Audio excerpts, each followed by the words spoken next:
Mhm. Hey, hello, good afternoon, everyone. Uh, Myself, Jobin. I'm a technical account manager at UiPath. So, without further delay, I would like to hand over the session to Indira, today's speaker. Indira, over to you. Okay, thank you, Zabin. So I will share my screen.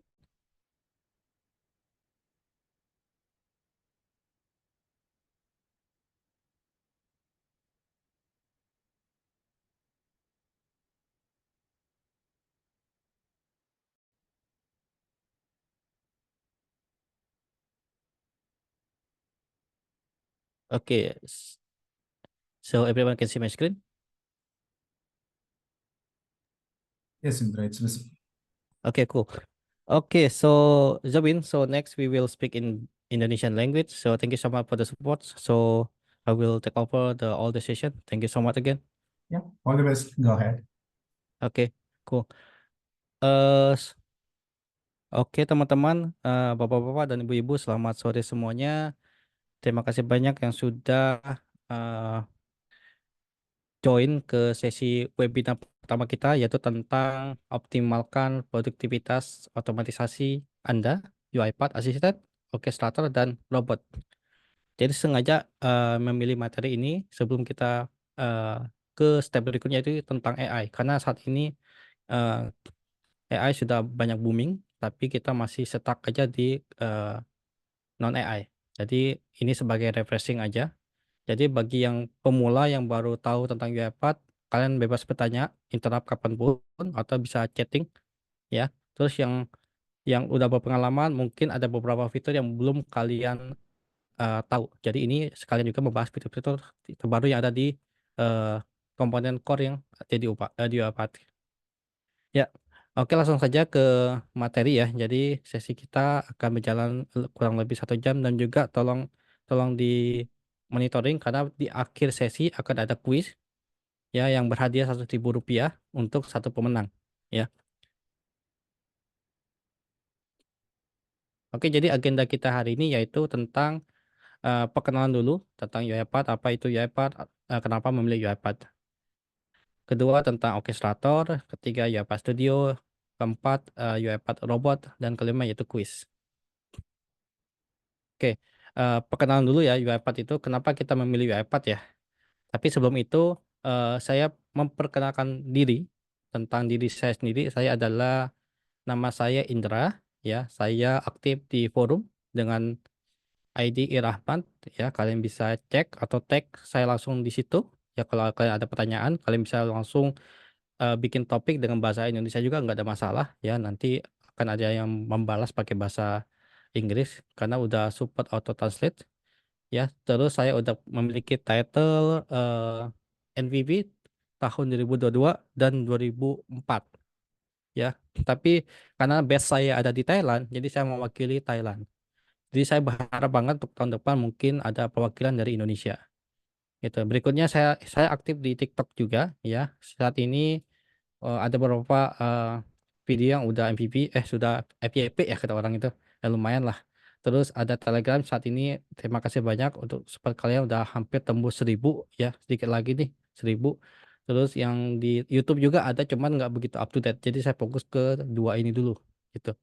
Oke, ini eh, perkenalan untuk diri saya singkat. Langsung aja ke kenapa kita memilih UiPath ya. Jadi ini adalah bahasa marketing yang udah saya cari ya, tapi sebenarnya dari sisi mata developer ya. Kalau saya kan backgroundnya developer. Kalau kita tahu bahwa UiPath itu sebuah platform enterprise ya, sebuah produk yang dimana kalau ada apa-apa kita harus cari tahu di mana gitu. Intinya kita harus cari tahu kalau ada masalah kita harus tanya ke siapa. Nah, kebetulan UiPath itu dia punya punya komunitas yang sangat besar sekali ya. Mereka punya eh, platform sendiri untuk diskusi masalah-masalah technical yaitu ada di forum.japa.com ya. Balik lagi kalau kita dulu kalau kita coding ya, coding pakai berbagai jenis bahasa programming kita selalu bertanya di Stack Overflow ya, tapi di UiPath kita nggak bisa tanya di situ. Nah, tapi UiPath dia bikin sendiri forum untuk diskusi masalah teknis dan juga non teknis juga gitu. Ditambah lagi dengan dukungan support yang 24 jam ya. Dimana kalau kita kontribusi sering di forum akan mendapatkan award ya, misalkan $25 atau enggak bisa bisa mendapatkan title MVP untuk tahun berikutnya gitu ya.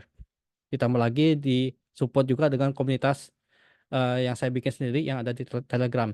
Ya fokus untuk diskusi dalam bahasa Indonesia gitu. Kalau kalian masih ada kendala dengan bahasa Inggris, langsung diskusi aja di Telegram gitu. Ditambah lagi dengan academy.uipa.com di mana kita kita belajar secara otodidak, secara gratis. Jadi disertai dengan sertifikasi kalau kita udah selesaikan satu learning ya. Jadi kalau kalian bingung mau mulai dari mana, langsung aja ke academy.uipa.com ya. Kalian tinggal pilih di learning path sesuai dengan role yang kalian minati gitu. Semuanya gratis ya. Oke, berikutnya coba. Oke, berikutnya itu nah ini adalah eh, inti dari komponen UiPath ya. Kalau kita lihat di sini ya ada UiPath Studio, ada UiPath Orchestrator, dan ada UiPath Assistant ya. UiPath Assistant itu artinya attended robot ya. Dimana kalau kita akan dimulai dari UiPath Studio kita bikin project ya. Di sini dibilang ada project satu, project 2. Setelah selesai coding ya bikin programnya, kita publish ke Orchestrator ya. Nah, orkestrator ini akan mendistribusikan tadi paket tersebut ke robot yang telah di-assign ya. Dan juga user. Nah, user ini juga harus dikonfig dulu. Punya akses ke folder tertentu dan juga memiliki eh, role yang sesuai dengan user tersebut. Jadi user ini akan membuka UiPath Assistant di mesinnya dia atau di virtual mesin, ya terserah itu tergantung dari infrastruktur kalian. Nanti di UiPath Assistant itu akan muncul job ya yang akan dieksekusi oleh user. Ketika user klik tombol run di UiPath Assistant, secara otomatis UiPath Assistant akan men-trigger si robot untuk menjalankan program tersebut. Gitu. Jadi semua eh, core component ini saling berkaitan. Jadi ada beberapa kasus di mana eh, tidak ada yang menggunakan orchestrator itu sayang sekali. Jadi tiga komponen ini wajib saling berinteraksi. Ya, kalau kalian bilang wajib nggak pakai orchestrator, kalau saya bilang saat ini wajib karena saat ini kita menggunakan jenis lisensi yang tipenya flex di mana orchestrator itu udah diberi secara gratis kalau kalian mau menggunakan edisi cloud ya atau juga kalian bisa install sendiri gitu ya.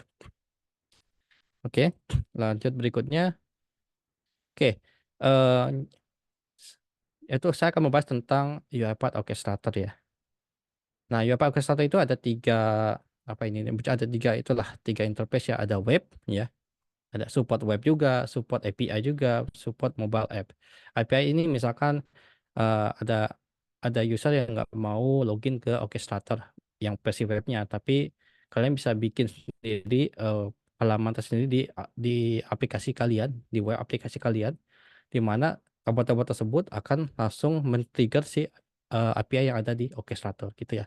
Jadi banyak pilihan sebenarnya. Jadi inti dari Orchestrator itu sangat sangat banyak sekali. Jadi kalau kalian nggak pakai Orchestrator, segera pindah dan koneksi menggunakan Orchestrator.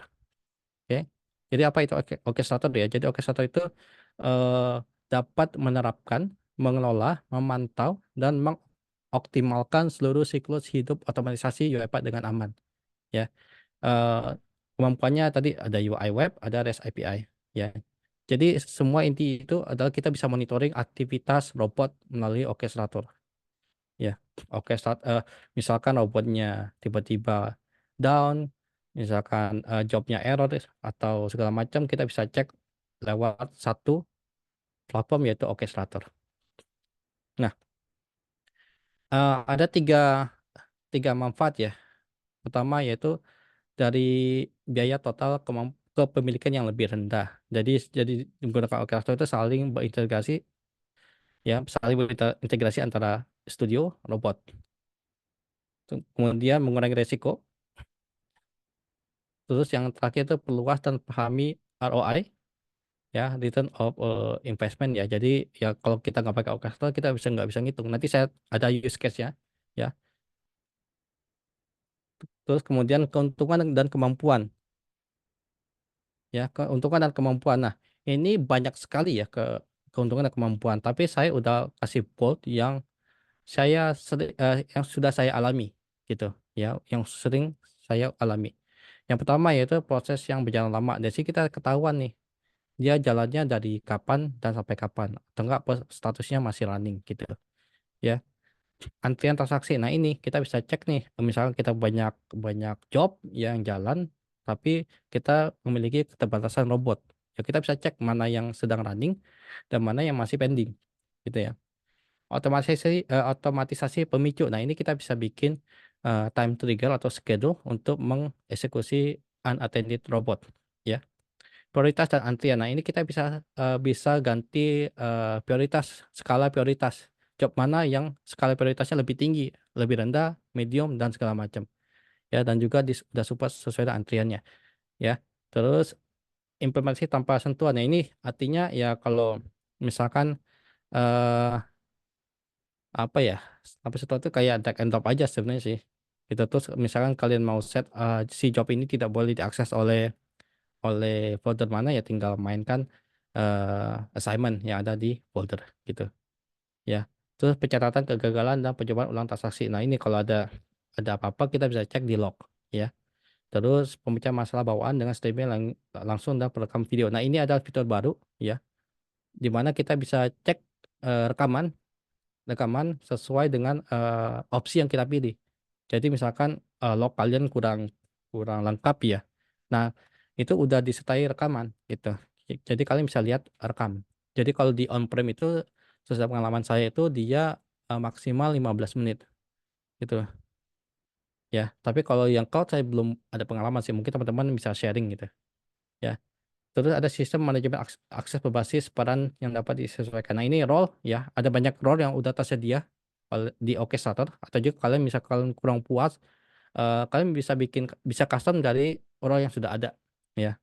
Pusat pemantauan, monitoring, audit, log lengkap. Nah, ini audit ini kita ketahui nih siapa yang ngubah nilai, eh melakukan sesuatu lah yang ada di Orchestrator itu kita bisa audit itu lognya. Ya, pengekripsian data kita bisa menggunakan aset ya. Terus pengecualian khusus udah support pro exception, terus ada support juga high availability ya. Ini tentu saja kita butuh lisensi tambahan untuk menggunakan add-on ini ya. Terus dukungan dan pembaruan yang dapat diprediksi. Nah, ini kita apa? Bisa cek di insider ya, insider untuk cek versi dari orkestrator tersebut, dan juga bisa menikmati API access dan lengkap dengan dokumentasinya. Itu free, kalian bisa akses langsung gitu ya. Ada yang masih nyangkut gak ya? Nggak ada. Oke,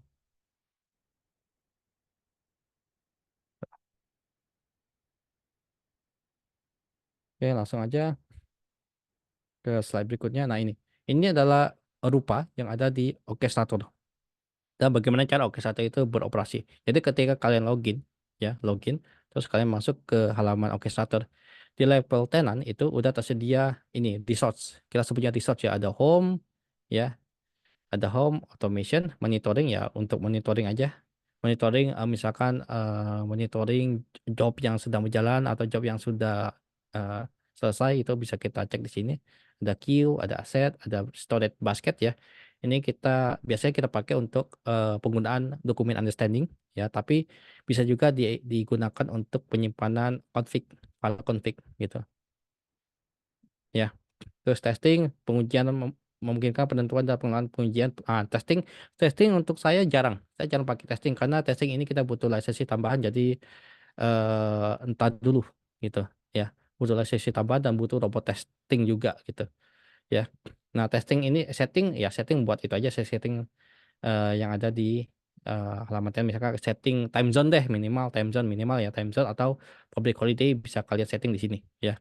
Terus di dalam ini ada beberapa resort juga, ada proses. Nah, ini proses ketika kalian publish ya.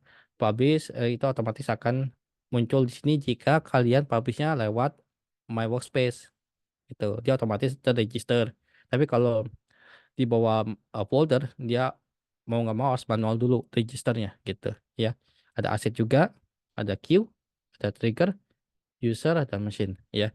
Oke, ada pertanyaan dari Mas Mas Nurzain ya, Pradana. Boleh minta contoh untuk Q nggak ya, Mas? Masih agak bingung di situ. Oke, nanti di slide berikutnya akan saya jelaskan use case yang sering saya gunakan. Ya, menggunakan Q gitu. Itu mungkin bisa jadi gambaran untuk Mas Nur. Ya, oke, berikutnya. Nah, oke, ya di dalam orchestrator itu ada beberapa komponen ya, ada tenant dan folder. Ya, kalau tenant itu kan kita tenantnya bisa banyak nggak? Bisa aja. Kalau kita di on-prem itu kita bisa bikin banyak tenant. Ya, sedangkan di cloud juga kita bisa bikin banyak tenant gitu. Satu tenant bisa banyak folder. Ya, relasinya satu tenant bisa banyak folder. Nah, di folder ini ya, folder ini ada dua macam, ada modern sama klasik. Yang saat ini kita wajib gunakan modern ya, modern gitu ya. Terus di dalam satu folder ini bisa bikin subfolder dengan limit 6 ya. Tapi untuk contoh kasus saya belum dapat sih tujuan bikin subfolder, cuman eh contoh kasus yang saya lakukan adalah nama folder ini ya harus sesuai dengan misalkan project ya, nama project atau enggak nama departemen atau nama unit ya gitu. Terus berikutnya ada komponen mesin. Nah, mesin ini kita harus bikin dulu ya untuk mendapatkan key. Nanti key ini akan digunakan untuk unattended robot agar bisa koneksi dengan orchestrator ya.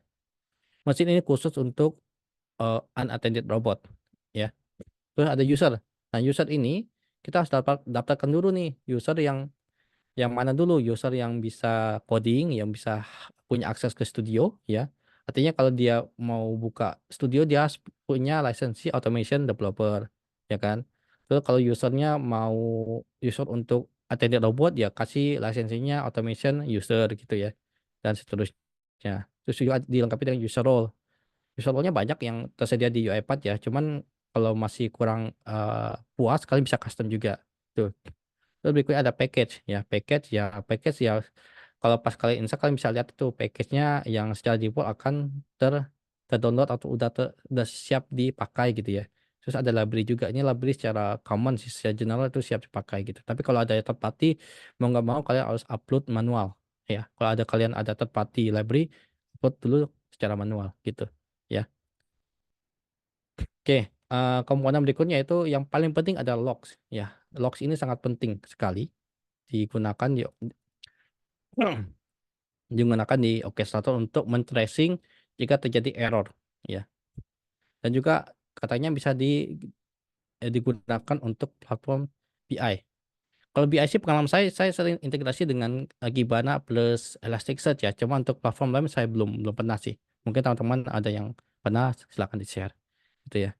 Nah, di job ini sorry, berikutnya itu ada dashboard ya. Dashboard ini saya yakin pasti kalian jarang sekali lihat dashboard ini ya.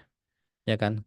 Pasti jarang sekali. Tapi kalau untuk kasus saya itu karena saya eh, solo automating ya, jadi saya admin juga, admin si eh, super admin juga ya. Jadi kalau saya banyak banyak permintaan, misalkan bikin jalan kasih mana, saya cek dulu nih di dashboard ini mana robot yang idle, atau mana eh, mana job yang nyangkut, misalkan nyangkut atau masih jalan gitu. Kadang kadang sekali saya memiliki kasus di mana job itu nyangkut, katakanlah udah jalan, oh ketahuan tuh jalannya udah 6 jam ya, itu pasti ada sesuatu tuh yang bikin dia stuck di servernya gitu. Biasanya ada pop up atau enggak Excelnya not responding. Kalau Excelnya not responding itu bikin robot stuck sampai ada orang yang klik untuk end atau closing si Excel itu gitu. Oke, ya. Oke, pertanyaan dari Mas Yun juga nih. Mas mau tanya, limit penyimpanan log di OK1 itu berapa lama ya? Apakah bisa lebih dari 1 tahun? Untuk cloud itu setahu saya dia apa ya? eh Kurang tahu sih kalau log yang ada di cloud ya. Tapi dia otomatis bakal dihapus minimal 3 bulan ke 3 bulan ke atas kali ya, dihapus kali ya, gitu. Jadi siap-siap aja di backup. Bisa di backup nggak ya? Nggak bisa sih, paling download aja satu-satu gitu. Tapi kalau yang on-prem itu terserah kalian, gitu. Terserah kalian mau mau dihapus kapan. Karena on-prem itu di luar kemampuannya UiPath. Jadi kalian yang punya akses untuk menghapus data yang ada di database kalian sendiri gitu. Ya, jadi tergantung dari dari mana ya gitu ya Mas Mas Yen ya. Oke. Satu lagi untuk logs ya. Jadi logs yang bawaan dari robot itu kurang lengkap. Jadi mau nggak mau si RP developer itu harus menambahkan log sendiri itu ya pakai activity yang namanya log message activity itu. Misalkan per activity kasih log ya banyak sih. Cuman kalau ada apa-apa enak dicarinya ya gitu. Oke, berikutnya itu di Orchestrator. Nah, kalau kita gunakan Orchestrator manfaatnya dari sisi teknis itu banyak sekali. Ya, support long running workflow, di mana biarkan robot bekerja tanpa pengawasan saat menunggu input manusia untuk tugas selanjutnya. Ini sering dipakai ketika kita gunakan dokumen setting di mana butuh validasi user untuk memverifikasi hasil OCR. Nah, kita pakai pakai jenis ini namanya long running workflow ya. Terus ada personal workspace nih. Nah, biasanya setiap developer ya, dia punya personal workspace sendiri gitu buat ngetes-ngetes ya. Soalnya kalau personal workspace, misalkan contoh kasus ya, kalian bikin program nih, kalian publish, kemudian kalian pilih personal workspace, itu secara otomatis akan bertambah di proses ya. Tapi ketika kalian mau nambahkan di folder lain, itu nggak bakal kedetek gitu. Kalian harus publish ulang gitu ya. Itu manfaatnya biar kita punya workspace sendiri gitu. Oke. Oh, sorry, masih di personal workspace. Jadi kalau kalian publish, saya sarankan di enable apa ya, pre-release-nya itu ada checklist pre-release ya, yang untuk menentukan versi alpha atau production gitu. Ya, gitu. Oke, lanjut ke transaction queue. Nah, ini queue untuk jenis proses yang tipenya transaksional gitu ya. Semua transaksi akan disimpan di server dan akan dieksekusi oleh robot satu persatu secara queue, first in first out gitu ya. Predictive queue SLA. Nah, ini aku jarang pakai ya, tapi dia udah support. Misalkan kalian mau ada ada queue harus dieksekusi segera, itu kalian bisa main namanya SLA gitu ya. Tapi saya jarang sekali pakai gitu.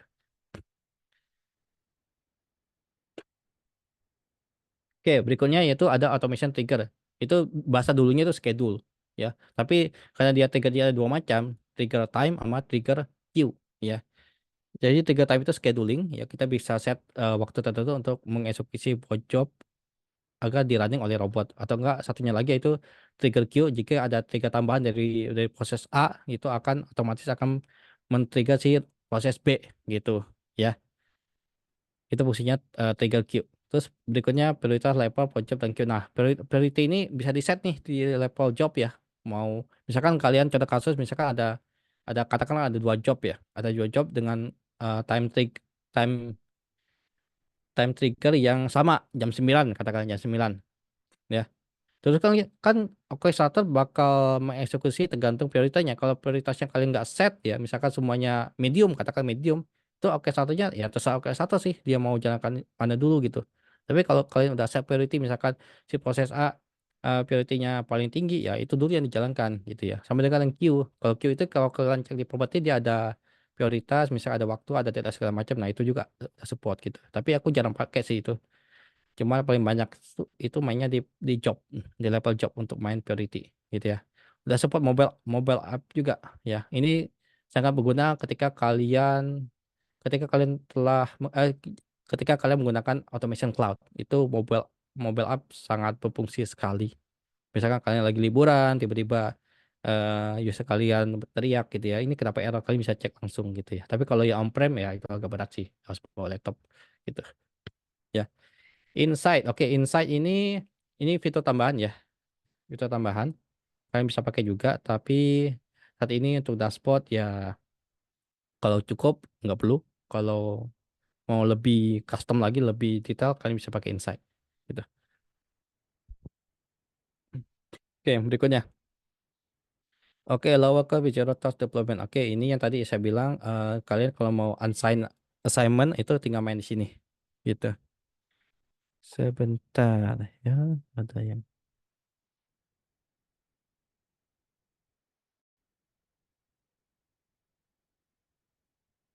masih ada tapi sih banyak nyangkut ya. Ntar aku lihat. Bisa nyangkut. Dah. Hmm, atau cek user.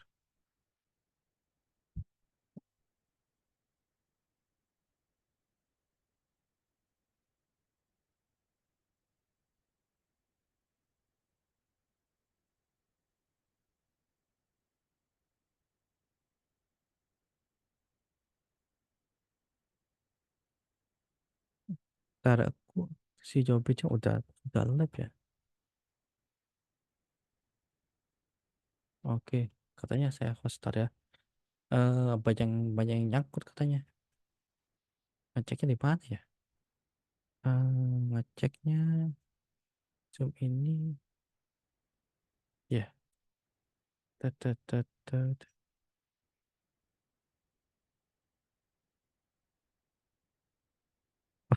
Banyak yang nyangkut ya. Ntar eh si si Jobinnya udah pakai sih Mas Tar ya. Aku bingung, soalnya dia udah kasih saya host sih. Cuman di mana liatnya ya? Log meeting, apa di log meeting? Di chat gak ada. Oh, ntar coba gua WA dulu ya si Jobin ya. Sebentar.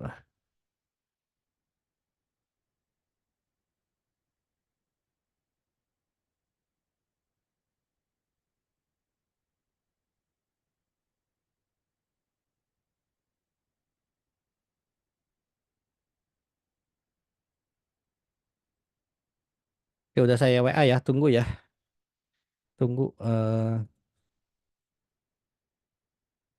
Tunggu ya. Jadi saya coba mulai lagi nih. Lanjut. Berarti next next time jangan itu deh. Jangan di live dulu. Hmm, katanya punya akses. Tapi kok tar, saya punya akses tapi eh, di list partisipannya nggak ada list partisipan. eh di list partisipan, start chat partisipan. Di list partisipan udah join semua sih. Gak ada yang stuck sih.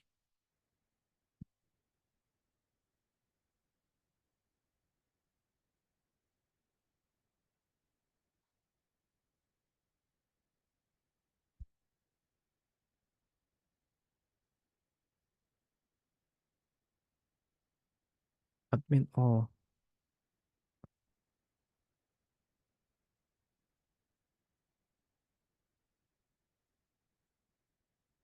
admin, oh iya.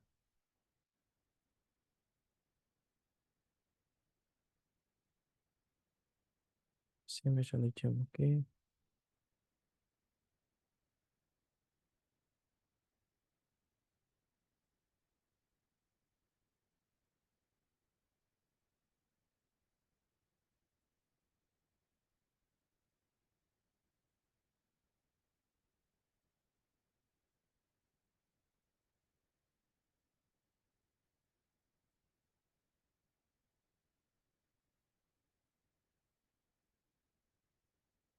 Oke, yang belum bisa join coba join lagi deh. Nanti dia otomatis bakal muncul nih. Nanti saya admit ya. Saya nggak tahu nih dia oke.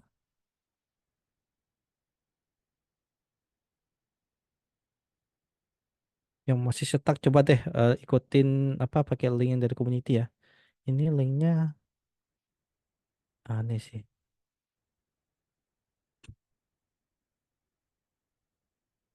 Oke, saya lanjut ya.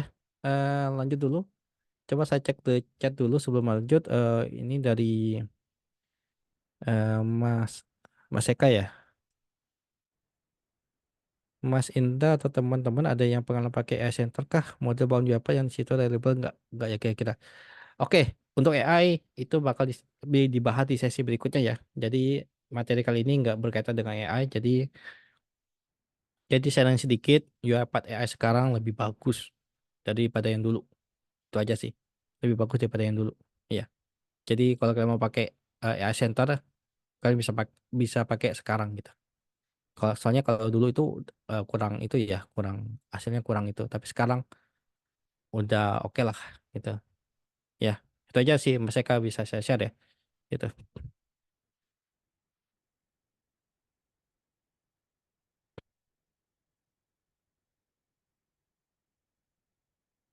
Oke ya, saya lanjut ke slide berikutnya ya. eh oke, sorry, ada Mas Wido.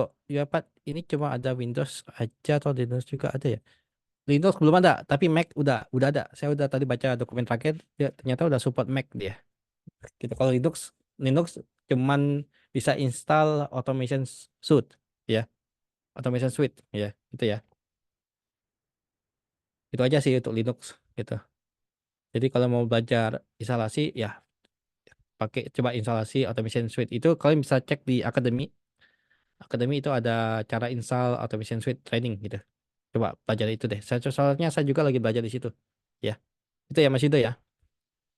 Oke, pertanyaan saya stop dulu. Saya lanjut ke slide berikutnya. Oke, di ini ada lower cost with zero task deployment. Jadi kalau kalian mau main assignment, ya tinggal main di folder aja. Si user ini assign atau unassign ya tinggal main di folder aja atau enggak di katanya di apa di bawah Windows user directory gitu. Ya. Terus untuk pengelolaan ini simplified management mengelola semua robot yang tidak diawasi dan diawasi secara terpusat dengan pemantauan universal. Artinya kalian bisa cek di level tenant gitu. Ya, gitu kok. Dan juga kalian bisa cek di level folder. Itu tergantung kalian. Mau monitornya seperti apa. Oke, lanjut berikutnya. Klik next. Oke. Nah, juga dilengkapi dengan role base ya. Itu role-nya itu banyak sekali ya. Cuman dia levelnya nggak begitu detail ya. Kayak gini misalkan alert, audit, library, licensing. Cuman dia berdasarkan resource yang ada di sini aja sih. Gitu. Tapi so far udah mencukupi sih gitu. Udah mencukupi untuk untuk beberapa project ya.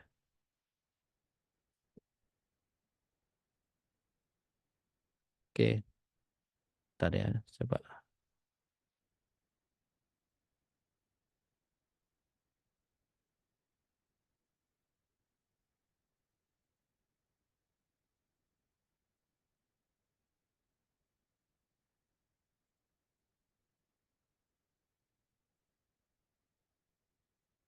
Oke, lanjut.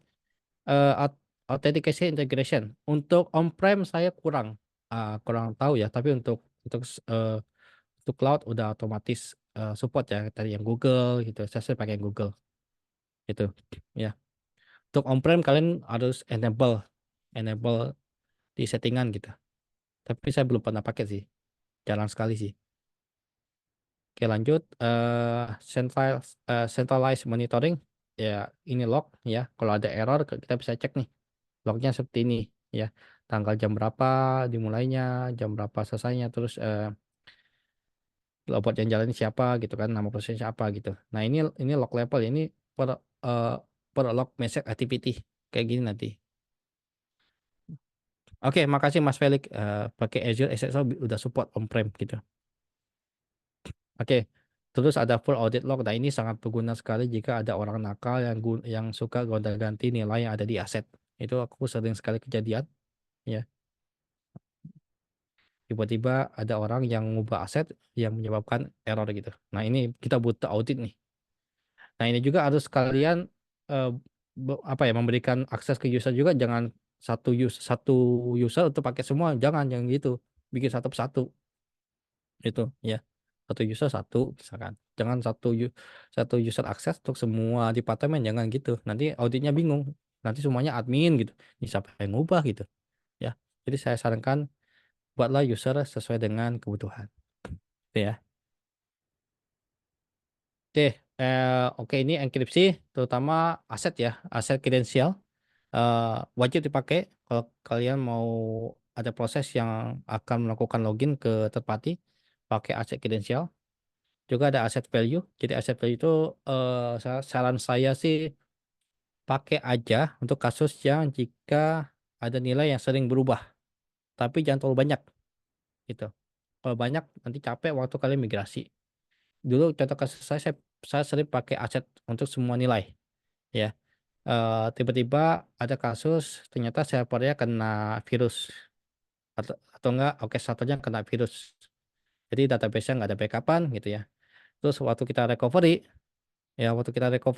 bingung nilainya apa ya, nilai asetnya apa ya, gitu, bingung gitu. Jadi kita cari dokumen yang apa yang waktu kita pakai, terus kita coba robek nilainya satu persatu gitu. Tuh, jadi oke strateginya bukan kena hack, bukan kena hack apa ya? Tiba-tiba rusak aja gitu. Ya database-nya rusak gitu ya. Nggak tahu mungkin kemanasan atau segala macam. Ya kita kan nggak tahu eh, kenapa-kenapanya. Bisa juga kena virus misalkan yang lagi populer gitu ya, ransomware gitu ya. Bisa juga gitu. Tapi ya untuk rollback-nya sulit sekali. Jadi asset value jangan pakai terlalu banyak, sedikit aja. Jadi prioritaskan nilai yang sering berubah-ubah pakai asset value. Kalau enggak, jangan pakai, simpan di config aja di file config ya. Jadi kalau kalian recovery gampang gitu. Ya tenang gitu. Ya, gitu. Coba ya.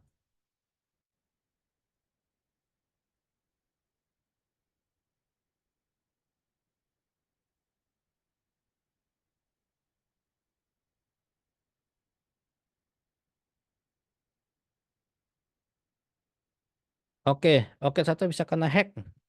Bisa kena hack ya. Aduh, bisa aja sih. Hack ya, ini kena hack ya. Kena hack. Maksudnya tergantung apa ya? Bisa-bisa aja sih kok kena hack kalau security kalian kurang kurang bagus gitu. Misalkan nggak pasang antivirus ya. Lama terus pakai OS bajakan gitu bisa aja gitu kena hack gitu ya. Gitu. Maksudnya tadi recovery apakah kena hack? Oh, untuk kasus saya nggak kena hack, dia kena ah, kena apa ya?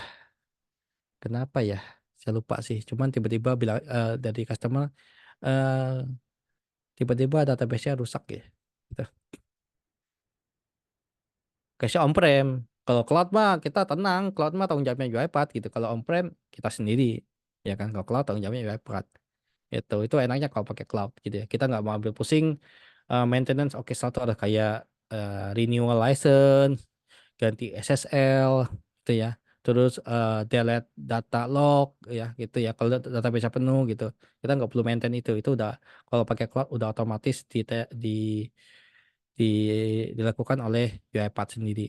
Kalau on-prem ya tadi maintenance-nya berat tiap tahun ya. Ganti SSL, ganti license, bukan ganti sih, renewal license, terus hapus data itu. Itu 3 poin yang eh yang akan sering kalian lakukan setiap tahunnya. Gitu. Oke ya. Lanjut.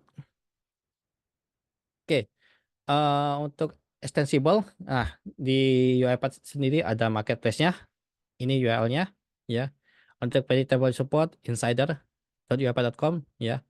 Ini terus dokumentasinya lengkap, bisa cek di sini ya. Terus hyperability hyperability-nya add-on udah lengkap juga, kalian bisa cek di dokumennya juga. Terus memiliki forum terbesar di dunia. Iya sih, setuju sih ini. Tuh, pas respon kalian bikin topik baru tiba-tiba yang respon ada gitu.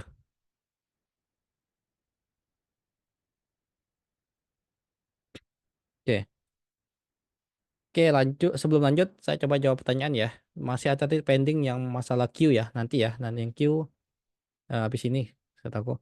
Nanti berikutnya itu pertanyaan dari Mas Muhammad ya. Mas, saya pernah dengar terkait Catalan Studio untuk testing otomatisasi.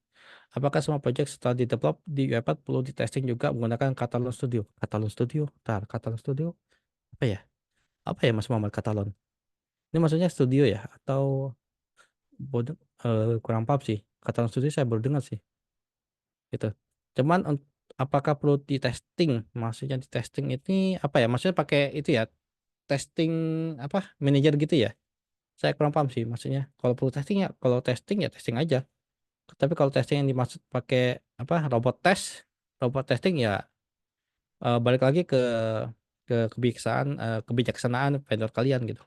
Kalau saya sih pakai robot testing sih nggak wajib sih, opsional gitu.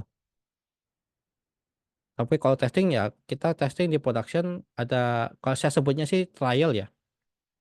Soalnya kan kalau kita develop biasanya pakai staging ya, staging atau nggak pakai development environment gitu ya. Yang artinya secara performance pasti beda gitu ya. Tapi kita tujuan untuk coding di dev atau staging itu cuma ngerekam si elemen aja kan. Tapi untuk performance apakah cocok dengan production tiga kan kita nggak bakal tahu.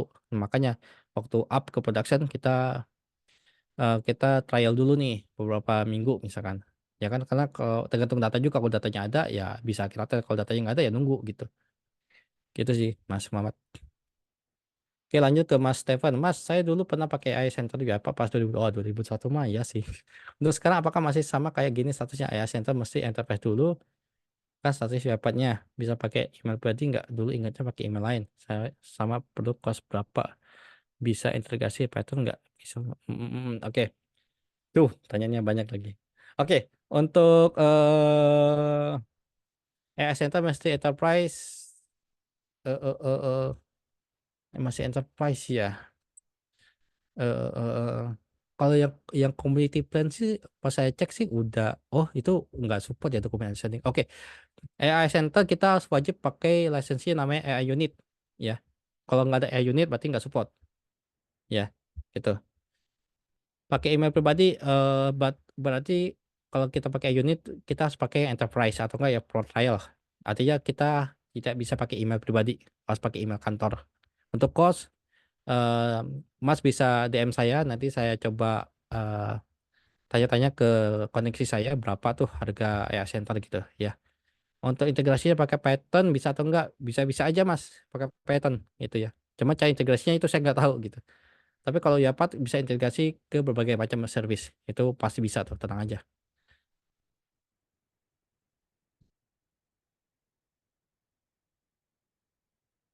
Oke, dari Mas PK Talent Studio itu aplikasi otomatisasi untuk testing aplikasi baru kayak aplikasi mobil atau desktop.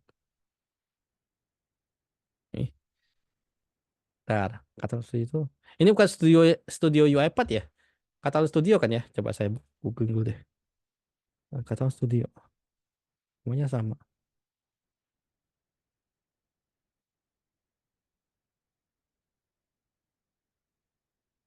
Oh ini Kata Studio.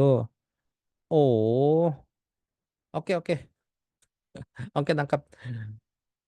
Oke, gini, Kata Studio itu dipakai untuk ngetesting yang software yang udah dibuat. Iya, beda beda case ya. Kita bikin software nih, kita pengen tes nih, pakai Kata Studio gitu.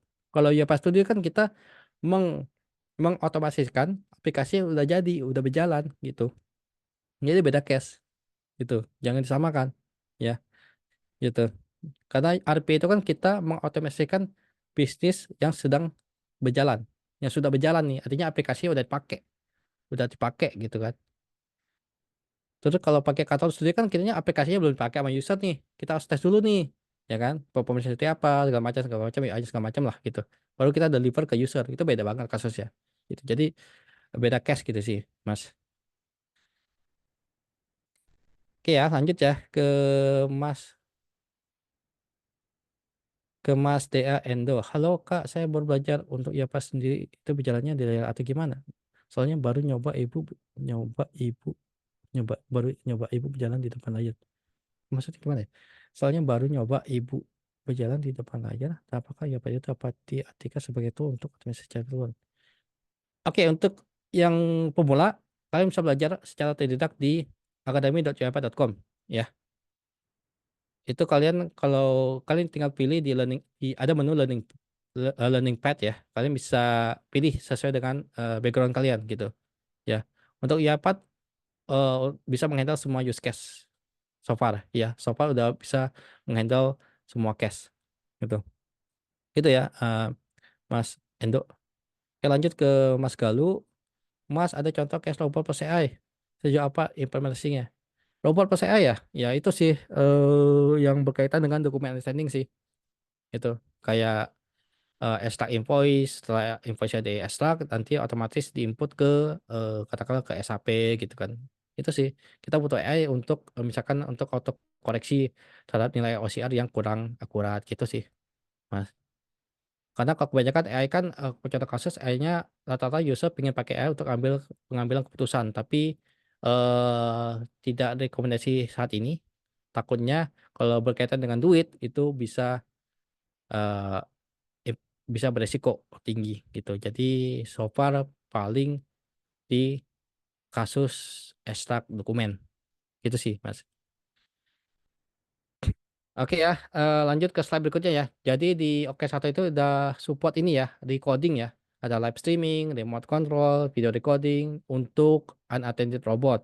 Saya sering pakai yang open recording karena saya pakai on-prem, jadi saya pakai open recording. Untuk open live streaming belum. Ini kayaknya khusus khusus pakai cloud deh. Tapi yang on-prem saya nggak tahu sih. Ini nggak muncul soalnya di on-premnya nggak muncul dia menu kayak gini. Yang munculnya cuma open recording dengan limit durasi 15 menit. Jadi ini sangat membantu sekali. Kalau terjadi apa-apa, ya saya bisa cek lewat sini gitu. Soalnya kan kalau kita ada error nih, misalkan errornya ternyata berasal dari third party nih, ya kita bisa nggak mungkin dong kita bikin tiket ke helpdesk nih ada error di sini, helpdesk pasti bingung dong. Ini errornya di mananya, di step mana? Ya udah kita kirim aja ya recordingnya. Ini bisa disimpan, ya bisa di save sebagai extension MP4 gitu, ya. Oke lanjut. Oke, ada tag nih. Nah, tag ini bisa untuk lebih merapikan aja sih, merapikan objek-objek yang ada di orkestrator gitu ya. Biar nanti lebih terorganisir, lebih rapi. Itu aja sih fungsi tag ini gitu ya. Tapi aku jarang pakai juga sih ini. Cuman aku pakainya waktu ini aja sih. Misalkan bikin proses, sorry bikin mesin, kasih tag mesin ini ke departemen mana gitu. Itu sih paling.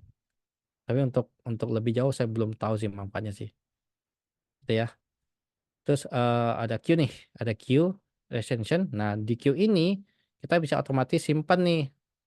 Ini ada action, ada retention durasi, hitungannya hari ya. Terus ada target basket. Dia actionnya ada dua, ada archive sama delete. Kalau archive ini dia akan otomatis simpan ke storage basket. Nah, harus bikin dulu nih storage basketnya di folder masing-masing. Ya. Jadi kalau resensi udah lebih dari 30 hari dia otomatis akan simpan di storage basket gitu. Kalau delete, nah delete ini dia tadi otomatis delete aja sih, delete permanen. Untuk statusnya itu udah selain new ya. Selain new sama in progress ya. Nah, tadi ini contoh kasus ya untuk menjawab dari Mas Zen ya. Contoh kasus penggunaan Q. Oke. Oke, contoh kasusnya gini. Saya punya satu unattended robot, ya. Tapi saya punya bukan puluhan job dari beberapa departemen. Nah ini departemen saya, ya, ya. Nah ada beberapa job yang jalan di waktu bersamaan, ya. Nah katakanlah job A, job B, job A running duluan, job B pasti pending, ya kan? Karena saya punya satu robot, gitu. Nah job job A ini kan jalan, tipe prosesnya itu transaksional, ya. Nah, karena transaksional saya pakai queue. Di sini ketahuan nih queue-nya. Ada 360 yang akan dieksekusi, ya kan? Sedangkan satunya lagi sisa data yang akan dieksekusi. Berikutnya yaitu yang sedang dieksekusi. Pasti satu dong, nggak mungkin lebih. Karena saya punya satu robot gitu. Nah, kasusnya gini, si proses owner dari job B nunggu, ya kan? Ini dia kan cek nih di orchestrator, dia login pakai akunnya dia. Dia cek di akunnya di orkestranya dia, status jobnya dia itu pending, ya kan? Karena dia nggak bisa lihat dari eh, job status lainnya karena beda folder. Dia pending, dia nggak tahu nih pendingnya sampai kapan, ya kan? Dia tanya ke saya, Mas Indra, ini kapan selesainya? Ini masih pending, kapan runningnya? Oke, dengan bantuan Q, saya bisa jawab itu, ya. Saya punya ini, katakan sisa remaining itemnya 100, ya, 100 items nih. Terus di sini di queue detailsnya ada average eksekusinya. Berapa detik di satu transaksi di eksekusi. Katakanlah ini 31 detik. Jadi 100 kali 31, ya kan, bagi 60. Didapatlah sekitar 60 menit gitu. Berarti 1 jam lagi. Gitu. Saya margin aja biar lebih gampang ada margin ya. 1 jam lagi. Saya bilang ke dia 1 jam lagi Pak. Gitu. Enak jawabnya. Bayangkan aja kalau kalian ada pertanyaan itu, kalian nggak ada queue, kalian nggak bisa jawab. Ya kira-kira pasti dikira, tapi kan kira-kira nggak bisa eh, memuaskan itu lah ya. Kita nggak ada data. Kalau kita kan butuh data nih. Nah, datanya ini gitu. Makanya banyak kalau proses sifatnya transaksional wajib pakai queue. Kalau di saya ya, itu wajib pakai queue gitu. Gitu ya, Mas Yen ya. Contoh kasus queue gitu. Karena kalau kalau kalian pakai queue terus robot kalian satu ditambah lagi proses kalian sedikit masih belum terasa sih. Tapi kalau prosesnya udah banyak nih, ya kan? Udah banyak terus banyak pending nih. Saya pernah kejadian di waktu closing ya. Waktu close itu pendingnya sampai 6 gitu. Karena banyak transaksi yang dieksekusi, pendingnya 6 gitu. Ya, saya lempar ke manajemen, Pak, kita butuh license tambahan gitu. Ya kan? Kalau nggak ada itu pasti aman-aman aja, ya kan? Gitu kan. Nah, makanya kenapa queue ini sangat wajib untuk proses transaksional, ya. Itu kalau ya, kalian yang belum pakai queue segera pakai queue karena itu fitur sangat berguna sekali. Jadi sayang sekali kalau nggak pakai fitur itu. Cuma masalahnya kalau kalian mau pakai queue, kalian harus wajib menggunakan framework, Robotic Enterprise Framework gitu. Itu kalian bisa belajar di academy.japa.com. Ya, oke. Itu untuk usage saya penggunaan queue.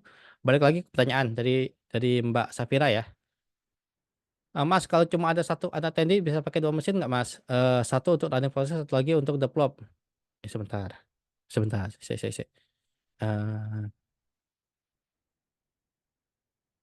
Sebentar.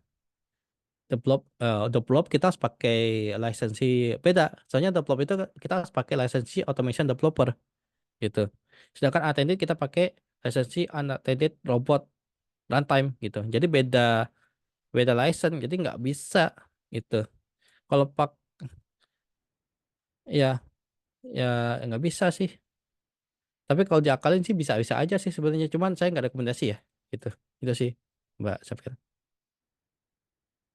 Oke, lanjut ke Mas Eka Estiawan. Mas, kira-kira user bisa mantau sendiri nggak ya antrian job robot biar nggak nanya mulu terus best pasti. Oke, tadi ini kan ada banyak folder nih, Mas Eka, ya kan? Kalian kasih aja nih, bikin user baru, assign si user itu ke folder ini, folder satu, pas satu, pas dua, pas tiga, ya kan? Nanti si user ini hanya punya akses ke yang tadi udah di assign gitu. Itu bisa dia pantau sendiri gitu, ya. Itu sih, Mas Eka, gitu. Oke, lanjut ke pertanyaan lagi, Mas Luki ya. Mas mau tanya, kalau ada dua proses di set trigger time dengan selisih beda 1 jam runningnya, bila proses ke satu error, lalu supaya lanjut langsung ke proses kedua gimana? Soalnya saat itu kalau proses satu error, yang proses kedua jadi pending. Ya stop manual dulu. Ngapain di stop dulu? eh Sebentar. Kecuali kalau proses satunya masih masih stuck ya. Terus saat ini kalau proses satu error, yang proses kedua jadi pending. Ini errornya berarti nyangkut dong. Oke, gini. Oke, starter itu dia yang ngatur antrian ya, antrian job. Katakanlah tadi saya bilang ada 6 pending nih, saya di kasus saya ada 6 pending ya. Proses A dia butuh 1 jam selesai ya. Proses B, C, D, E itu kapan jalannya? Ya tadi kalau proses A selesai otomatis proses B akan running secara otomatis gitu, nggak perlu di stop secara manual gitu.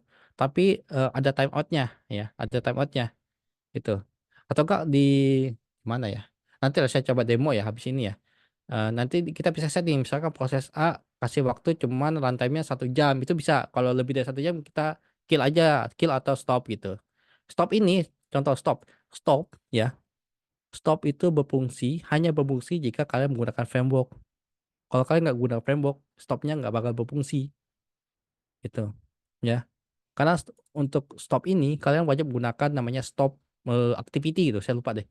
Stop activity. Kalau kalian nggak ada itu stopnya itu nggak akan jalan. Cuma ya. Jadi kalau kalian nggak pakai framework atau nggak pakai stop activity, kill aja. Ini saya tahu nih kasusnya karena Mas Luki pakai stop ya, pakai stop nggak pakai framework gitu. Makanya dia statusnya nyangkut gitu, gitu. Ya. Jadi untuk Mas Luki kalau nggak pakai framework, kill aja Mas. Ya, kill aja prosesnya. Gitu. Oke, Eka Setiawan, role-nya apa ya Mas? Folder administrator aja, gitu. Folder administrator atau enggak automation user gitu aja sih. Limitasinya nggak ada limit. Itu ya Mas Eka. Lanjut ke Mas Nur. Mau tanya bisa nggak ya kalau RPA itu dibuat 3 ketika ada file dimasukkan di folder yang sudah ditentukan? Sebentar. Ini ini eh, bisa aja pakai kalau kalau saya tangkap sih pakai eh, trigger queue ya. Jadi ada satu robot yang akan monitor si folder tertentu. Jika ada folder baru, dia akan bikin queue. Nah, si queue ini akan men-trigger si proses lain atau si robot lain. Gitu aja sih Mas Nur. Kalau saya cara saya itu sih. Jadi ada bikin aja mini RPA buat looping gitu. Cek foldernya gitu kan. Kalau ada folder A, ah, jalankan robot A gitu. Pakai trigger queue ya, gitu Mas. Makanya queue itu banyak sekali manfaatnya. Jadi kalau nggak pakai queue, waduh sayang sekali sih. Barang mahal tapi nggak pakai queue itu sayang sekali. Oke ya, kita lanjut ya ke slide berikutnya ya. Oke, support multiple job start ya. Ini kalian bisa apa ya? Setelah ini punya bisa jalankan multiple job ya. Terus berikutnya itu design time app tracking in orchestrator. Nah, di sini kalau kalian pantau di sini ada application nih. Tuh, ketahuan nih application-nya pakai apa aja. Itu ya. Itu aja sih yang baru di sini sih. Gitu. Oke, konfigurasi baru. Nah, ini kalau pakai unattended robot kalian bisa pakai fitur ini nih buat setup unattended robot gitu. Ya. Oke, lanjut. Enhance video recording. Nah, ini di queue recording.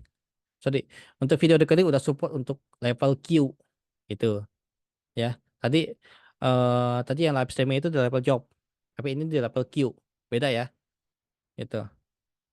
Beda level dia. Kalau job itu dia keseluruhan. Kalau ini dia mencatat hanya mengeksekusi si data yang ada di queue gitu. Ya, lanjut. Oke, out of the box improvement to role. Nah, ini tadi saya bilang kalau kalian kurang puas dengan role yang tersedia, bikin aja custom gitu ya. Tapi ingat available di versi 23.10 itu ya. Oke, nah ini maintenance mode for mesin ya. Misalkan kalian mau melakukan upgrade nih, upgrade studio, robot segala macam ya. Jangan lupa dinyalakan ini maintenance mode-nya gitu ya. Ini saya baru tahu juga sih gitu. Ini sangat penting sekali kalian nyalakan ketika kalian mau melakukan upgrade gitu ya. Biasanya kan ada job yang running di waktu weekend kan. Waktu weekend itu dipakai untuk upgrade biasanya. Nah, itu kita pakai ini ya, pakai ini. Tinggal pilih opsinya mau nunggu atau kill gitu. Ya, oke. Licensing ya seperti ini. Jadi halaman lisensi seperti ini ya. Jadi kita ketahui nih berapa lisensi yang udah dipakai dan yang belum gitu. Untuk Simol kita bisa lihat nih user mana yang udah pakai lisensi tertentu gitu. Ya, tersedia dengan tanggal expirednya, terus jenis lisensinya di apa dilakukan lewat level host atau level tenant gitu ya. Oke, oke lanjut ke Yopa Studio. Oke, di Yopa Studio ada 3 ya sekarang ya. Ada Studio Web, ada Studio X, sama Studio. Yang paling kita pakai, yang sering saya pakai ini Studio ya. eh Terus ada 2 studio nih yang baru nih. Nah, semua studio udah dilengkapi dengan AI ya, dengan AI. Jadi kalian bisa generate code secara otomatis. Itu pakai versi 224 ya. 24.10 setahu saya. Itu kalian yang belum melakukan upgrade segera gitu ya. Oke, saya jelaskan satu-satu. Ya, pas studio itu untuk pemula ya, yang masih awal menggunakan APS, saya sarankan pakai Studio Web ya, karena ini bisa integrasi dengan berbagai jenis skenario dan juga dilengkapi berbagai template yang ada di Automation Cloud ya. Tapi di sini dia hanya menggunakan lisensi Automation Express. Dan ketika kalian publish, hanya terdeteksi di personal workspace saja gitu ya. Berikutnya Studio X. Nah, Studio X ini selain itu, otomatisasi skenario yang berfokus pada desktop menggunakan otomatisasi UI desktop asli dan dukungan desktop Office tingkat lanjut. Jadi bedanya Studio Web untuk web, kalau Studio X dia bisa khusus untuk desktop plus web juga bisa. Ya, gitu. Dan ini kita minimal pakai pakai lisensi Automation Express. Ya, kalau di publish tadi hanya terdeteksi di personal workspace saja. Gitu.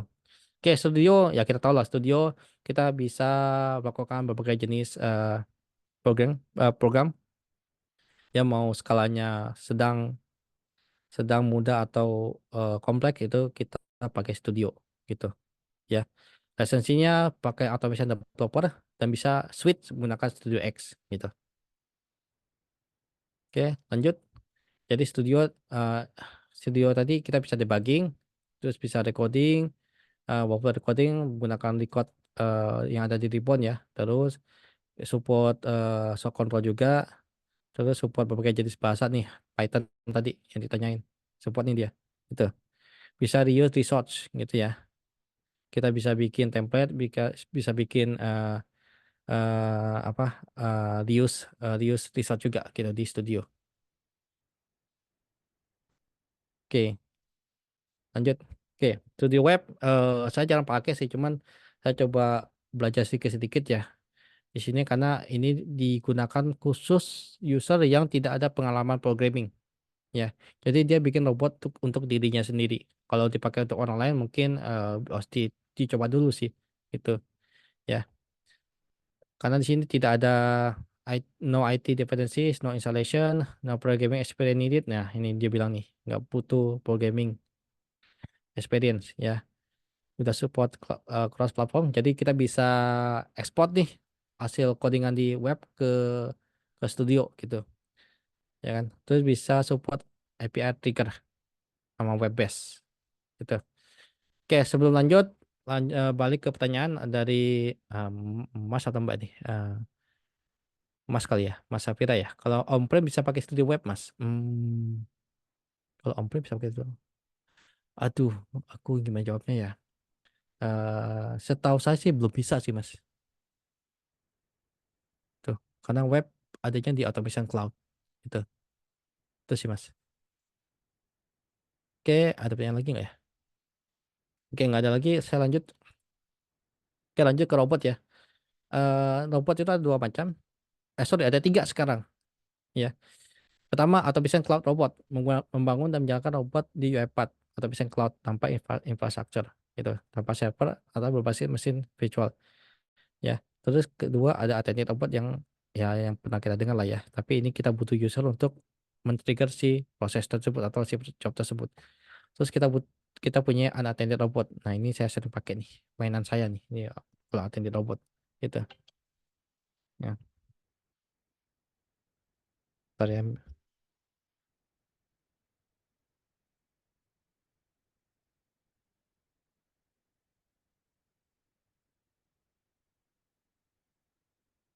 Oke, lanjut ke slide berikutnya. Bentar. Oh ini menu ya. Ke slide berikutnya ini. Oke. Berikutnya ada UiPath Assistant ya. Ini kita pakai untuk attended robot ya. Nah, dia bilang nih available Windows dan Mac ya, yang Linux belum tersedia gitu. Kalau Mac udah tersedia dia ya. Ini dipakai untuk Access Center atau Business Hub, Marketplace juga. Terus dia udah support feature and feature. Jadi PIP atau feature and feature itu ngebantu banget buat kalian menjalankan proses bersamaan dengan aktivitas kalian. Misalkan kalian install di laptop kalian, terus kalian kalau jalankan tanpa PIP kan kalian nggak bisa mindahin mouse nih, ya kan, atau ketik di keyboard itu bakal ngeganggu si si aktivitas robot. Nah, solusinya adalah feature gitu. Tinggal di enable terus udah eksekusi. Nanti ada Windows kayak YouTube kecil gitu yang melayang di screen kalian. Nah, itu akan jalan otomatis di situ. Terus kalian bisa beraktivitas secara normal di laptop kalian. Ya. Oke. Nah, ini udah support autopilot ya. Autopilot untuk versi terakhir udah support autopilot. Jadi kalian bisa nikmatin ini gitu. Oke, lanjut ke Automation Cloud. Nah, ini oke, saya belum pernah pakai. Tapi intinya untuk pakai ini kalian butuh tambahan lisensi yang namanya robot unit. Ya, kalian bisa cek di sini dokumentasinya. Ya, butuh robot unit ya. Gitu. Ini lumayan sih kalau, tapi saya nggak tahu harganya berapa. Mungkin saya harus cek dulu nih. Tapi ya butuhlah sesi tambahan sih. Gitu. Ya, oke lanjut. Oke, selesai. Selesai. Jadi terima kasih banyak. Tapi belum selesai ya. Soalnya berikutnya kita kuis ya, kuis. Nanti saya butuh HP kalian untuk scan QR code ya. Nah, jadi kalau kalian ada pertanyaan segala macam atau masih bingung, DM saya aja. Atau nggak butuh konsultasi atau nggak butuh lisensi, tinggal DM saya di Telegram ya. Kalian bisa ketahuan kok adminnya siapa gitu. Tinggal join aja di sini. Ya, oke. Untuk kuis, nah peserta segera mempersiapkan smartphone dan sudah memiliki akses internet. Oke, pemenang pertama akan mendapatkan Rp100.000 dan akan ditransfer. Ya, pemenang harus terdaftar di komunitas Telegram dan segera DM ke admin dengan mencantumkan ID quiz. Oke, sebelum kuis mulai, ada pertanyaan dari Mas Rizky. Cara implementasi autopilot gimana, Mas? Enggak, autopilot ini fitur fitur fitur AI, Mas. Itu fitur AI. Jadi tinggal kayak apa ya? Kayak di ini aja di ChatGPT ketik apa gitu. Nanti dia auto generate code-nya gitu, Mas. Itu fitur aja sih autopilotnya. Cara implementasinya nggak tahu sih.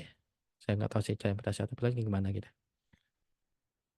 Oke ya, ada 25, 23 yang masih join. Kalian siap-siap ya. Saya coba ganti screen dulu. Eh, Bentar, gimana ya dia? Oke, ini dia. Saya coba kalian scan aja ya.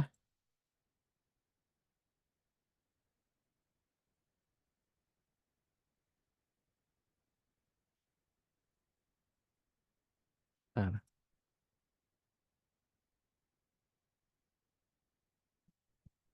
Vincent. Vincent.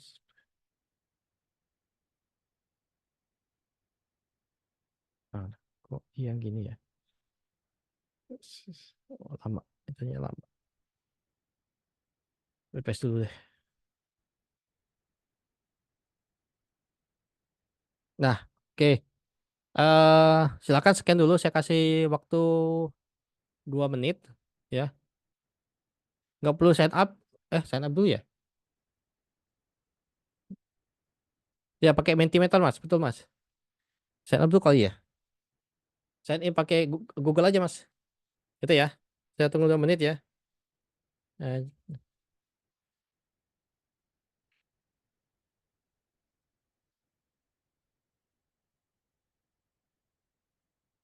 Oke, ada di sign up ya. Ya udah, sign up aja pakai Gmail kalian. Itu ya. Jadi tunggu 2 menit sampai 5.15 deh. Ya, 5.15. Saya langsung mulai.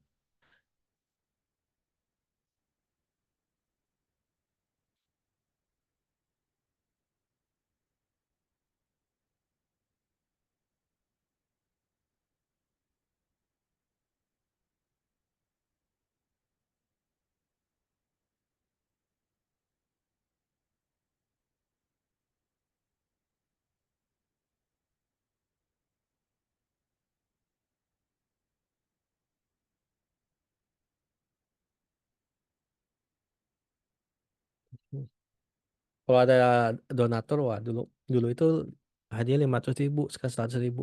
Nunggu donasi sih. Siapa ada yang teman baik mau donasi untuk sesi berikutnya gitu. Silakan. Jadi untuk webinar pertama 100.000 dulu. Kalau rame naik. Oke, 1 menit lagi ya.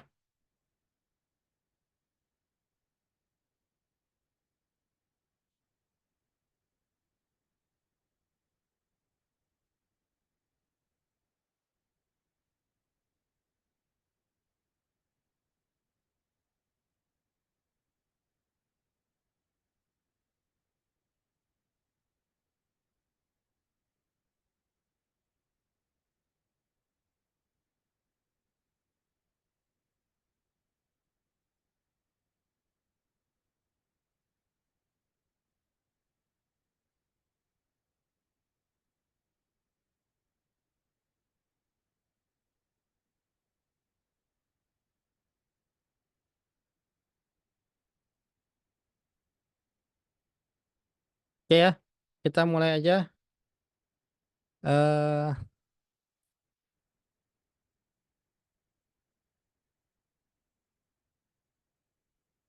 Oke, ada 18 player. Oke, siap-siap. Satu, dua, tiga, mulai.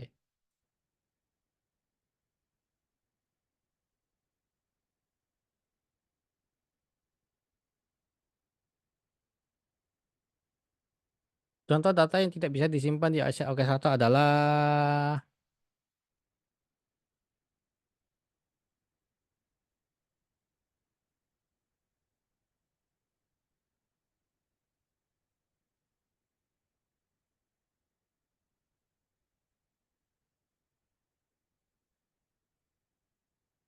Oke, masih ada yang salah jawab.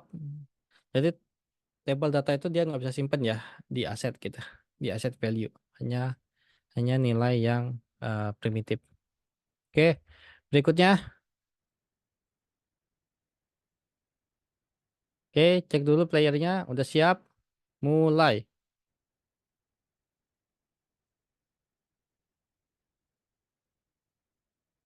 Jenis robot apa yang masih membutuhkan user untuk mengeksekusi sebuah job? Ini pertanyaan masih mudah sih. Nanti AI saya bikin susah sih. Tergantung hadiah ya. Kalau hadiahnya gede, saya bikin susah sih.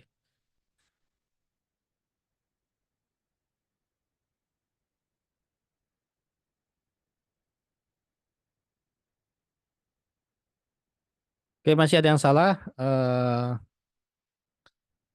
Non-production robot itu dia equal dengan attended robot ya. Jadi bisa kita jalankan lewat schedule. Tapi mostly untuk yang membutuhkan user itu adalah attended robot. Oke, lanjut. Oke, oke, udah siap semua 19 player.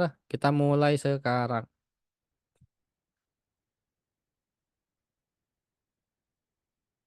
Berapa limit subfolder yang dapat ditambahkan di dalam sebuah modern folder?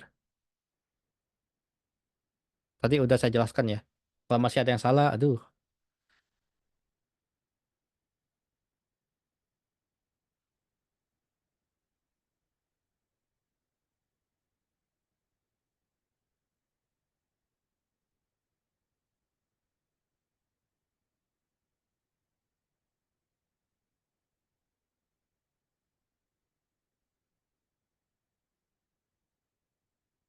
waduh, masih banyak. Oke, gak apa-apa. Mungkin ada yang joinnya belakangan atau enggak mungkin networknya eh, ada masalah gitu ya. Oke, lanjut ya. Oke, oke, udah siap semua. Enter.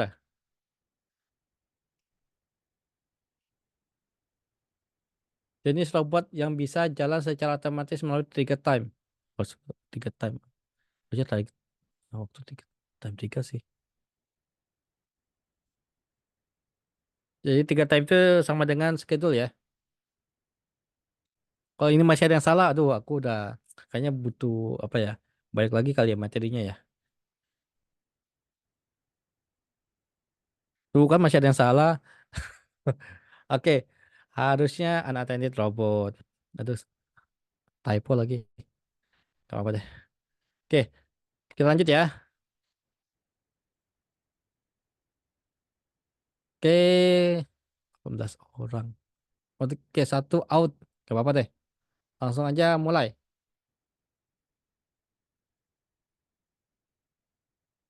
Studi apa yang cocok digunakan oleh user yang tidak memiliki background programming?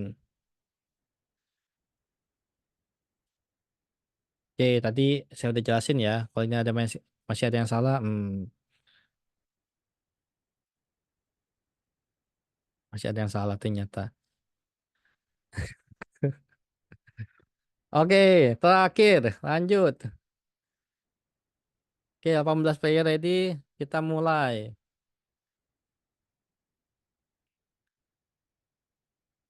Jadi license mana yang dibutuhkan untuk menggunakan studio? Oke, ada satu automation developer, automation user, automation express. Ini kalau masih ada yang salah, aduh kayaknya materi berikutnya itu nggak perlu AI dulu deh. Balik lagi ke materi awal kali ya.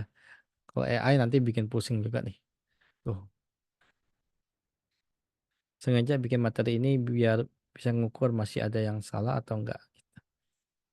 Maksudnya masih ada yang paham atau enggak gitu. Oke, ada 4 orang yang masih jawab salah. Ya sudahlah. Oke, kayaknya terakhir deh. Kita cek hasil finalnya siapakah yang akan mendapatkan 100.000. Mana nih? Gila tipis banget. Oke, Mas Zen, selamat ya. Jangan lupa join ke komunitas, terus DM saya ya. Terus kirim nomor rekening kalau bisa BCA. Itu ya.